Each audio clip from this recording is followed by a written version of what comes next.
আজকে আপনাদের সামনে চলে আসলাম বিগত বছরের প্রশ্ন উত্তর নিয়ে ইতিহাসের উপর।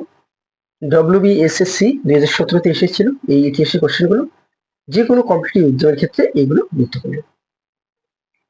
প্রথম কোশ্চেন আছে, সিপাহী বিদ্রোহ প্রথম হয় ব্যারাকপুরে। কত খ্রিস্টাব্দে হয়? 1857 সালে সিপাহী বিদ্রোহ সূচনা ব্যারাকপুরে হয়। মঙ্গল পাণ্ডে ছিল এই বিদ্রোহের প্রথম শহীদ। কোশ্চেন থাকে যে সিপাহী বিদ্রোহের প্রথম শহীদ কে? তখন হবে মঙ্গল পাণ্ডে।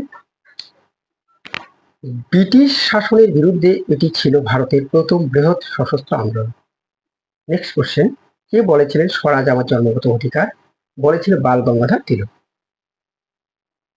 বাল গঙ্গাধর তিলক ভারতীয় জাতীয়তাবাদের অন্যতম প্রধান নেতা ছিলেন।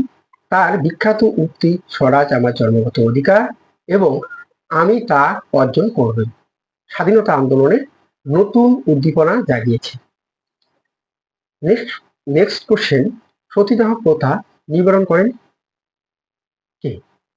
Lord William Bentinck.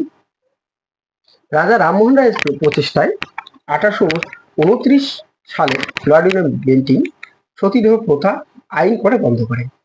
এটি ছিল ভারতের সামাজিক সংস্কার ইতিহাসে একটি যুগান্তকারী পদক্ষেপ। নেক্সট কোশ্চেন, জালিয়ানওয়ালাবাগের হত্যাকাণ্ড ঘটেছিল কত সালে ঘটেছিল? 1919 সালে। সনটা খুব গুরুত্বপূর্ণ। 13 এপ্রিল 1919 অমৃতসরে জালিয়ানওয়ালাবাগে ব্রিগেডিয়ার জেনারেল ডায়ার নির্দেশে নিরস্ত্র জনতার উপর গুলি চালানো হয়। এই ঘটনা ভারতীয় স্বাধীনতা আন্দোলনে আরো তীব্র করে তোলে। নেক্সট কোশ্চেন, বাংলা, বিহার, উড়িষ্যা শেষ স্বাধীন নবাব কে ছিলেন? সিরাজ উদ দৌলা ছিলেন। সিরাজউদ্দৌলা ছিলেন বাংলার শেষ স্বাধীন নবাব। পরীক্ষা কোশ্চেন থাকে থেকে থাকে যে বাংলার শেষ স্বাধীন নবাব কে ছিলেন? তখন হবে সিরাজ উদ দৌলা। 1857 সালে পলাশী যুদ্ধে তার পরাজয়ের মাধ্যমে বাংলার ব্রিটিশ শাসনের ভিত্তি সুদৃঢ় হয়। নেক্সট কোশ্চেন, ভারতীয় জাতীয় কংগ্রেসের প্রথম সভাপতি কে ছিলেন? ছিলেন উমেশচন্দ্র বন্দ্যোপাধ্যায়।